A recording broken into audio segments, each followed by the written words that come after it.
आज हम देखेंगे 10th क्लास के आईटी सब्जेक्ट का पेपर जो अप्रैल 2021 का है। पेपर कोड है 5523। ठीक है, इसमें हम इसके एक एक नंबर के क्वेश्चन सॉल्व करेंगे। ठीक है,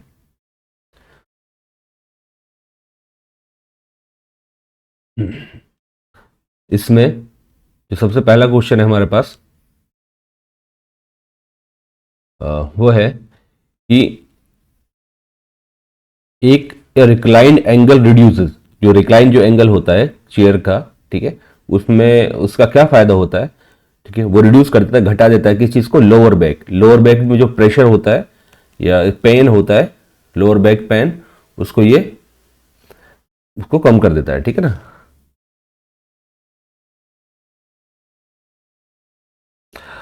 डेटाबेस, नेक्स्ट क्वेश्चन है, डेटाबेस की सबसे छोटी इकाई क्या है।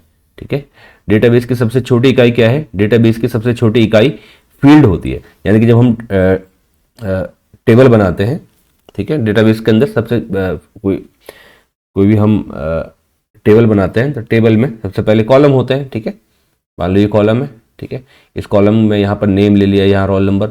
तो अगर मान लो मैं ये टेबल का नाम स्टूडेंट है, ठीक है, तो ये छोटी छोटी सी इसकी इकाई होती है, मतलब एंटिटी की ये फील्ड जो होती है, इनसे ही एक टेबल बनती है और इनसे ही एक डेटाबेस बनता है। ठीक है ना, छोटी छोटी फील्ड से लेकर टेबल बनती है। तो किसी भी एंटिटी की पहचान कैसे होती है कि वो रियल वर्ल्ड ऑब्जेक्ट होगा, उसकी फील्ड से होती है। ठीक है, नेक्स्ट क्वेश्चन है, a table is a collection of, एक टेबल क्या होती है। Fill in the blanks is a collection of logically related data item stored in an organize manner. ठीक है, जो स्टोर कैसे होते हैं, एक ऑर्गेनाइज तरीके से स्टोर होते हैं, तो उसको क्या कहते हैं, टेबल कहते हैं। टेबल में चीजें, जो आइटम होते हैं, वो ऑर्गेनाइज लॉजिकली रिलेटेड, मतलब अगर ये रोल नंबर का कॉलम है तो यहाँ सारे में रोल नंबर आएंगे। तो ठीक है, यहाँ सब में नेम आएगा, यहाँ सब में कुछ और, मतलब तो लॉजिकली रिलेटेड आइटम जो होते हैं वो स्टोर करे जाते हैं टेबल के अंदर। ठीक है, इसका आंसर टेबल रहेगा। नेक्स्ट क्वेश्चन है 17, a single fill in the blanks is single instruction. Single instruction जो एग्जीक्यूट करती है बहुत सारी इंस्ट्रक्शन को, यानी कि एक इंस्ट्रक्शन होगी और वो किसको एग्जीक्यूट करेगी, बहुत सारी इंस्ट्रक्शन को एग्जीक्यूट करेगी। ठीक है, उसको कहते हैं हम मैक्रो। मैक्रो क्या होती है, एक इंस्ट्रक्शन होती है और जो फर्दर आगे की तरफ बहुत सारी इंस्ट्रक्शन को एग्जीक्यूट करती है, उसे मैक्रो कहते हैं। नेक्स्ट क्वेश्चन है 18वां, यूजिंग प्रीडिफाइंड हेडिंग। जो प्रीडिफाइंड हेडिंग होती है उनसे क्या कर सकते हैं हम, बुक मार्क बना सकते हैं। यानी कि जब आप हेडिंग बनाते हैं, हम लिबर ऑफिस राइटर में स्टाइलिंग करते हैं, हेडिंग क्रिएट करते हैं, उसमें जो हेडिंग्स होती हैं उनसे क्या होता है, ऑटोमेटिक बुक मार्क क्रिएट हो जाता है। आईसीटी की फुल फॉर्म क्या होती है, आईसीटी की फुल फॉर्म होती है information communication and technology. Information and communication technology. 20वां क्वेश्चन है, विंडोज क्या है। ठीक, विंडोज क्या है, विंडोज एक प्रकार का ऑपरेटिंग सिस्टम है। ठीक है, विंडोज एक प्रकार का क्या है, एक ऑपरेटिंग सिस्टम है। हमारे फोन के अंदर भी ऑपरेटिंग सिस्टम होता है। ठीक है, ये विंडोज है, लैपटॉप में, ये कंप्यूटर में इसको इस्तेमाल करते हैं हम। एक एक लिनक्स होता है या उबुंटू कह लो, इसको भी हम इस्तेमाल करते हैं कंप्यूटर में। लेकिन ये पूछ रहा है विंडो क्या है, विंडो एक प्रकार का ऑपरेटिंग सिस्टम है, यानी कि इसको ओएस कहते हैं। ठीक है, हमारे फोन के अंदर भी एक ओएस होता है, उसको हम एंड्रॉइड कहते हैं। ठीक है, एप्पल के फोन के अंदर आईओएस होता है। ठीक है, हाँ। एक स्पेस बार क्या है, स्पेस बार क्या होता है, स्पेस बार एक प्रकार की क्या है, कंट्रोल की है। स्पेस बार क्या है, एक प्रकार की कंट्रोल की है। ठीक है ना, इसको कंट्रोल की कहते हैं हम, स्पेस की। नेक्स्ट क्वेश्चन है, in day to day communication में कितने परसेंट कम्युनिकेशन हम वर्ड्स की मदद से करते हैं। देखो, शब्दों की मदद से जो हम कम्युनिकेशन करते हैं बाय वर्ड्स, ध्यान रखना है इसको, शब्दों की मदद से सिर्फ 7% करते हैं हम कम्युनिकेशन। अच्छा, 38% कैसे करते हैं, 38%, 38% करते हैं हम इशारों से, मतलब साउंड की, मतलब वो साउंड निकाल के। ठीक है ना, और कोई आवाज क्रिएट करके, कोई पॉज लेकर हम 38% यूज करते हैं। ठीक है, और इशारों से बात करते हैं 55%। टोटल, ठीक है, इतना परसेंट कम्युनिकेशन होता है। यानी कि आप टोटल जो 93% जो ओवरऑल की जो कम्युनिकेशन होता है वो हमारा बिना शब्दों के होता है, शब्दों का सिर्फ हम लिख कर या बोलकर 7% ही सहारा लेते हैं, ठीक है ना। इसका आंसर ये हो जाएगा। 23वां क्वेश्चन है इसमें आगे, एक क्वेरी रन करने की शॉर्टकट की है। क्वेरी कौन सी की से रन होती है? क्वेरी हमेशा F5 से रन की जाती है, ठीक है, याद रखना। एक क्वेरी को कितने तरीकों से बनाया जा सकता है? एक क्वेरी को हम 3 तरीके से बना सकते हैं। एक क्वेरी चैप्टर है आपके पास, ये 11वां चैप्टर आई थिंक, इसमें हम क्वेरी कैसे बना सकते हैं? 3 तरीके होते हैं इसमें, डिजाइन व्यू होता है, विजार्ड होता है, ठीक है ना। इस तरतीब से 3 तरीके से हम क्वेरी क्रिएट कर सकते हैं। ये लिब्रे ऑफिस बेस का कॉन्सेप्ट है, ठीक है। नेक्स्ट क्वेश्चन है, एक एंटिटी से जुड़ी विस्तृत जानकारी, यानी कि कोई एंटिटी है, अभी हमने इसको डिस्कस करा था। मान लीजिए कोई टेबल है मेरे पास, ठीक है, एंटिटी क्या बना ली मैंने? एंटिटी है मेरी स्टूडेंट, ठीक है।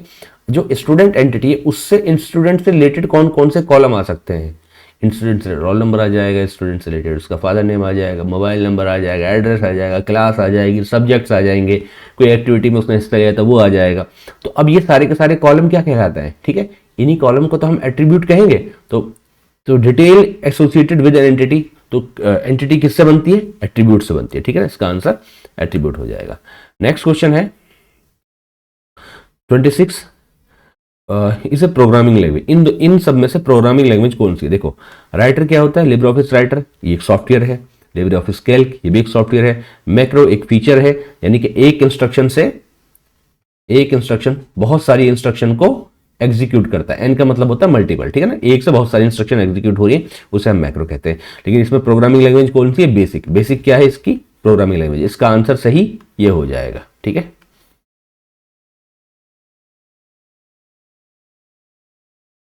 नेक्स्ट क्वेश्चन है, इन राइटर में स्टाइल वर्णों के समूह पर कार्य करता है। स्टाइल में जब हम देखो वर्णों के समूह पर, वर्ण किससे बनते हैं? वर्ण बनते हैं हमारे पास कैरेक्टर से, ना तो फ्रेम से बनते, फ्रेम से भी नहीं बनते, लिस्ट से भी नहीं बनते, टेबल से भी नहीं बनते।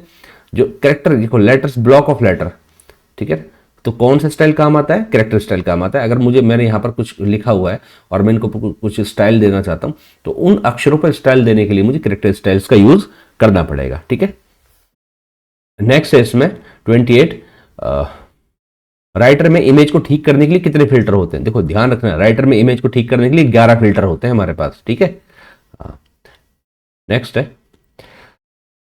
29, व्हाट इफ टूल में आउटपुट कहां दिखाई देता है? देखो ये क्वेश्चन है, चौथे चैप्टर में है, goal seek, consolidation, what if tool, what if analysis, ठीक है, ग्रुपिंग और सब टोटल वगैरह। तो व्हाट इफ टूल का जब भी हम उपयोग करते हैं और हमें जो परिणाम कहां पर मिलता है, आउटपुट कहां पर मिलता है? आउटपुट हमें दूसरी सेल में, यानी कि दूसरी अनदर ड्रॉप डाउन लिस्ट में हमें इसका आउटपुट मिलता है, ठीक है ना। ड्रॉप डाउन लिस्ट में हमें आइटम मिलता है, सेम सेल में नहीं मिलता हमें इसका आउटपुट, सेम सेल में नहीं मिलता व्हाट इफ टूल का, ठीक है। Absolute address, absolute cell referencing किसे कहते हैं? देखो जब भी क्वेश्चन आ जाए एब्सोल्यूट सेल रेफरेंसिंग किसे कहते हैं, तो हमें देखना होगा, जैसे ये है डॉलर लग रहा है, ये डॉलर लग रहा है, ये इसको क्या कहते हैं? सी को, सी कॉलम होता है, 5 रो होता है हमारे पास, ये कॉलम होता है और ये 5 है, ये रो हो जाएगा। यानी कि रो और कॉलम से पहले, दोनों से पहले अगर डॉलर का सिंबल लगा हुआ है तो उसको हम एब्सोल्यूट सेल रेफरेंसिंग कहेंगे, ठीक है। नेक्स्ट क्वेश्चन है, the shortcut key to paste an image in a document. Image के लिए शॉर्टकट की क्या है? इमेज के लिए जो शॉर्टकट की होती है वो कंट्रोल वी होती है, यानी कि पेस्ट करने के लिए, पेस्ट करने के लिए कंट्रोल वी होती है। कॉपी करने के लिए हमारे पास कंट्रोल प्लस में सी होती है, ठीक है। और कट करने के लिए क्या होती है? सी। कट करने के लिए होती है कंट्रोल प्लस में एक्स होती है, ठीक है। जेपीईजी का पूरा नाम क्या होता है? देखो जेपीईजी का पूरा नाम होता है J for joint, P for photographic, E for expert, G for group, ठीक है।